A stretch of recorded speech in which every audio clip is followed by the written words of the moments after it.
اور مجھے ناراض ایک قصہ بھی مجھے یاد آ گیا. میں ایران اس میں دبئی چلا گیا. ہمارے ایرانی بلوچ تھے. آپ کے اسلام آباد والے مبارک ہو آپ کو, بڑے بڑے لوگ یہاں رہتے ہیں. اسلام آباد میں بڑے بڑے لوگ رہتے ہیں.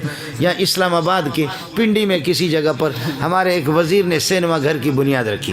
سینما گھر کی بنیاد رکھی اور سارے لوگ جمع ہو, مٹھائیاں بھی بٹ گئی, تقسیم ہو گئی. اب دعا کر رہے سینما گھر کے لیے, دعا کر رہے دوسرے اللہ کی طرف متوجہ ہو رہے. کس کی بنیاد رکھی ہے؟ بولو. سینما گھر کی بنیاد رکھی. آپ نے بھی اخباروں میں پڑھا, میں نے بھی. اب وزیر صاحب اور مٹھائیاں تقسیم ہو گئی, سینما گھر کی بنیاد رکھی. وہ ایرانی بلوچوں نے میرے منہ پہ تماچا مارا. اس کا جواب میرے پاس نہیں ہے, آپ کے پاس جواب ہوگا, جواب دے دینا.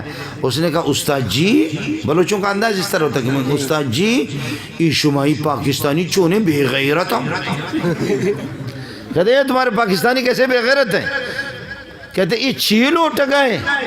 آخر سینما بے حیائی کی بنیاد رکھی ہے اور اللہ سے بغاوت کی بنیاد رکھی ہے, اللہ سے لڑنے کی, نبی سے لڑنے کی, قرآن سے لڑنے کی بنیاد رکھی ہے. استاد جی یہ کیا مانگتا ہے؟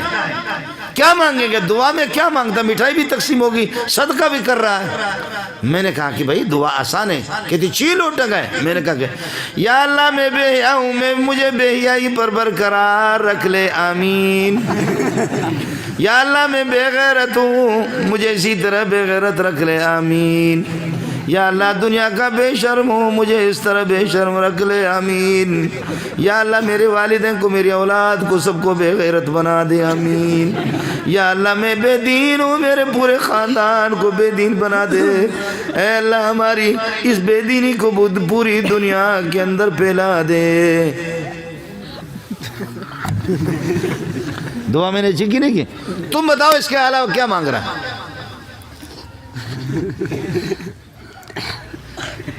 اس کے علاوہ کیا مانگے گا؟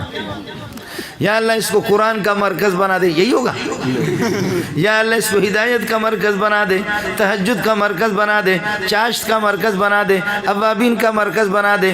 اے اللہ پروردگار ان کو قرآن و سنت کا مرکز بنا دے. علماء, حفاظ, قاری حضرات یہاں سے تیار ہو, یہی ہوگا. سینما میں وہ کیا کرتا ہے؟ سینما میں تو وہ پہلی والی دعا ہے.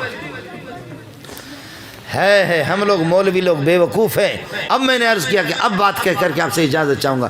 رات کو 4:30 بجے اٹھے, 8 بجے تک اس طرح پڑھتے رہے. سلیمانی چائے ملی, پھر جھوم جھوم کر کے روٹی کا ایک ٹکڑا رات کا بچا ہوا ہم کو مل گیا. پھر جھوم جھوم کر کے پھر 11 ساڑھے 11 تک. اس کے بعد ایسی دال آ گئی کہ اس دال کے اندر نہ مسالہ ہے, نہ روغن ہے, نہ اس کے اندر گھی ہے, نہیں ہے کہ کوئی ٹماٹر وغیرہ یہ چیزیں, بلکہ دال ہے اپنی شکل. اس میں گوشت کو تو جانتے نہیں ہے. ہفتے میں گوشت آ گیا, ایک گائے آ گئی, طالب علم 2500 ہے, 2000 ہے, 1000 ہے, اور بورچی 15-20 بورچی ہے. پہلے تو آدھی گائے تو بورچی کھاتے, اس کے بعد استاد کچھ کھاتے, اس کے بعد استادوں کے چمچے ہوتے, الچماچم کلهم فی النار. پھر وہ استادوں کے چمچے ہوتے, وہ چمچے الگ کھاتے, بورچی الگ کھاتے. اور اللہ آپ کا بھلا کرے.